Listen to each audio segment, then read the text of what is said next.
Mitsubishi's L200 pickup has long been a favourite amongst British buyers, and this faster and more spacious version matches its competitors in all key areas. If you're buying a pickup to deal with the tough conditions we get here in the UK, then it's highly likely that you'll be buying one of these, Mitsubishi's L200. Now, its market leadership has much to do with the fact that Mitsubishi were amongst the very first to get their act together in this segment back in the 90s, realising that pickup ownership could be extended beyond farmers and jobbing builders into the SUV lifestyle sector. As a result, this model's predecessor was allowed to take almost half the British market for pickups before its rivals caught up. The modern generation version we're looking at here was launched in 2006 and had a much tougher job on its hands, with the arrival at about the same time of improved versions of rivals like Toyota's Hilux, Nissan's Navara and Ford's Ranger.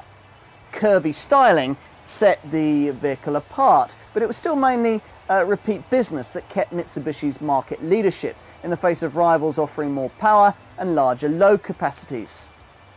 However, recent improvements in both these respects mean that this Mitsubishi can at least match and sometimes beat the best of its rivals in both these respects.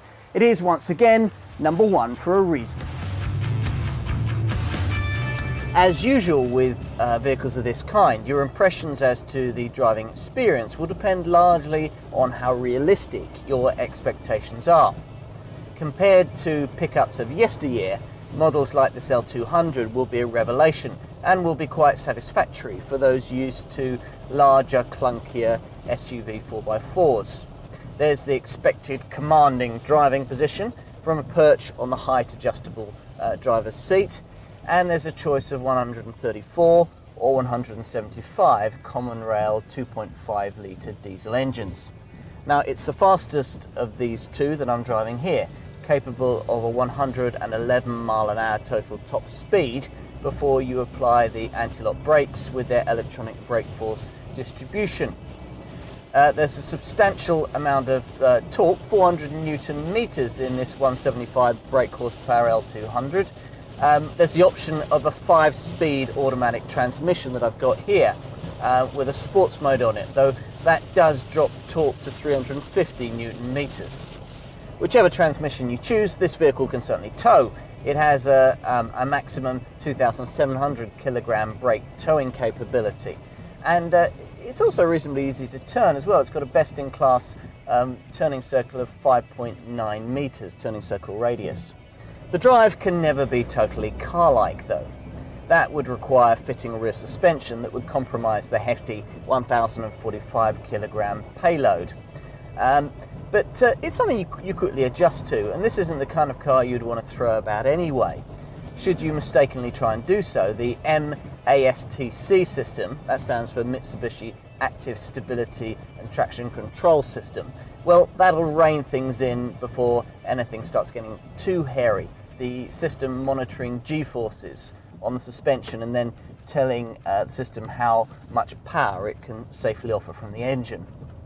Now, MASTC is provided as standard on all of the Super Select L200 models, that's the ritzier ones, and they're the variants that most customers choose. Super Select denoting the more user-friendly four-wheel drive system introduced with this latest generation model.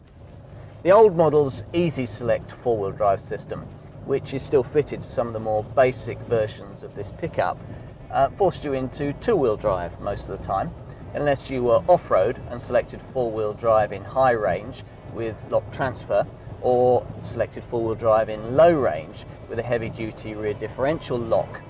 The Super Select system, in contrast, is much cleverer. Yes, you can still use your L200 in two-wheel drive, but the difference is that here there's the option of driving on-road at speed in four-wheel drive without the excessive wear and tear that the old system would have generated as a result of transmission wind-up. As a result, there's real SUV-like peace of mind when conditions are wet or a bit icy and you're travelling on tarmac. And of course, off-road, this vehicle is as capable as ever, thanks to the high and low range transfer gearbox that's to the right of the gear stick here, and that ensures a full delivery of torque to each wheel, regardless of the situation and the obstacles you're up against. There's also the option of a rear differential lock, which when you press the button for it means that both rear wheels move at equal speeds together, gradually easing you out of whatever sticky situation you've got yourself into. Now, this L200 has always been designed to take whatever the elements can throw at it. But you'd never have thought before this second generation model was launched in 2006 that curvy styling would ever be part of its boxy utilitarian repertoire. But somehow the Mitsubishi designers have managed it, freshening the whole thing up at the beginning of 2010 with a smarter grille and projector-style headlamps. The single cab entry-level basic version is really aimed at old school pickup customers, businesses who want something for working purposes, and also offers the option of Dropside side panels at the rear for their quick release for getting stuff in and out easily. There's even a tipper version.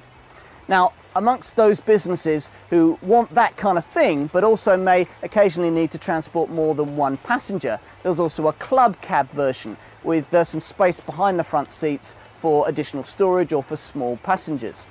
If you go for the single cab variant, you've got a lengthy 2,220mm load length in the deck behind. If you go for the club cab, you've got 1,805mm. Behind the multifunction steering wheel in this revised model, you'll find improved instrumentation and a smarter centre console and armrest. For a really plush feel though, you'll need the four-door double cab body that almost all buyers tend to want, not least because that's the only way into the more powerful 175 brake horsepower diesel engine.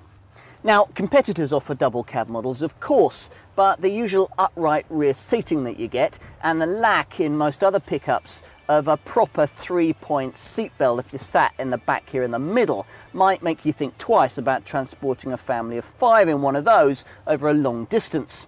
Now, the L200, in contrast, offers seat backs at a far more car-like 25 degrees here in the back, and if you're sat in the middle in the rear, there's a proper three-point rear seatbelt. Plus, you've got best-in-class legroom of 810mm. All of which is great for rear occupants, not so good for load length in the cargo bay, which is why in recent times Mitsubishi has extended the L200's previously rather modest load length by 180mm, creating a total load length now of 1,505mm, able to virtually match that of its arch rival Nissan's Navara. Access to the cargo bay is by means of the usual folding tailgate, which can be locked into place horizontally or folded down almost completely if you remove the stays on each side. Now, as with most pickups, you have to lift your load up quite high, 850mm, before you can get it in. Still, once you have got stuff in, there are plenty of tie-down hooks to stop it moving about, and there's 1,085mm of loading width between the wheel arches at the front, which is easily enough for a standard Euro pallet.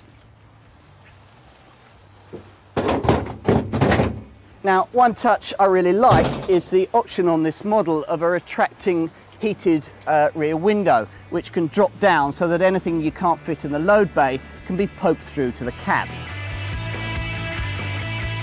Excluding the dreaded VAT, L200 prices lie mainly in the £14,000 to £23,000 bracket, giving UK pickup buyers the widest choice on the market. If you're looking for an entry-level base-spec single-cab pickup for business, the L200 offers pretty much the most affordable choice, matched only perhaps by Isuzu's Rodeo and Ford's Ranger. In the volume double-cab market, it's again a few £100s below most rivals, which include also models like Nissan's Navara and Toyota's Hilux. But even so, this Mitsubishi's wider choice of engines and spec will very often give it an advantage in the eyes of some buyers. Whether you order your L200 as a two-seater single cab, a club cab with occasional rear seats, or a five-seater double cab, you should find that it'll come reasonably well equipped. All models feature anti-lock brakes with electronic brake force distribution. You also get twin front airbags and an MP3 compatible CD stereo with aux-in audio input. Top spec leatherline versions come with things like a 10 CD auto changer, satellite navigation, and even a digital compass, barometer and altimeter.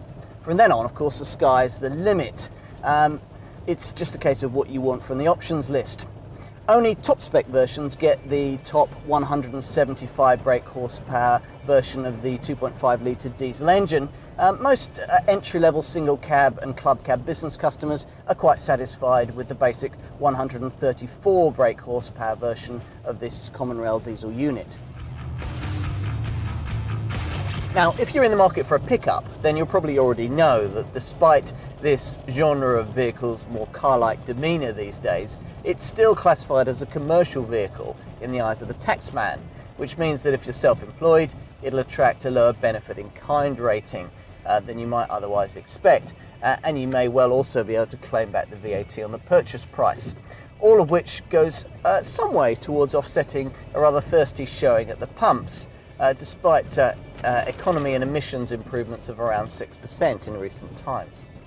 To be fair, for a vehicle of this size and weight, a combined fuel consumption figure of around 34 miles to the gallon isn't really that bad, although CO2 emissions of between 218 and 248 grams per kilometre aren't really anything to write home about.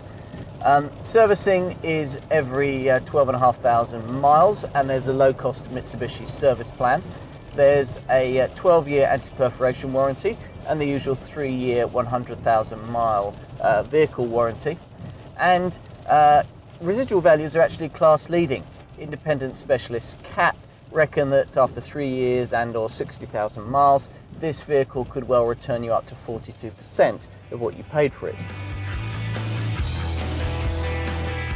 You can see why so many UK pickup buyers choose L200s, whether their need is to transport quad bikes and surfboards or hardcore and shovels.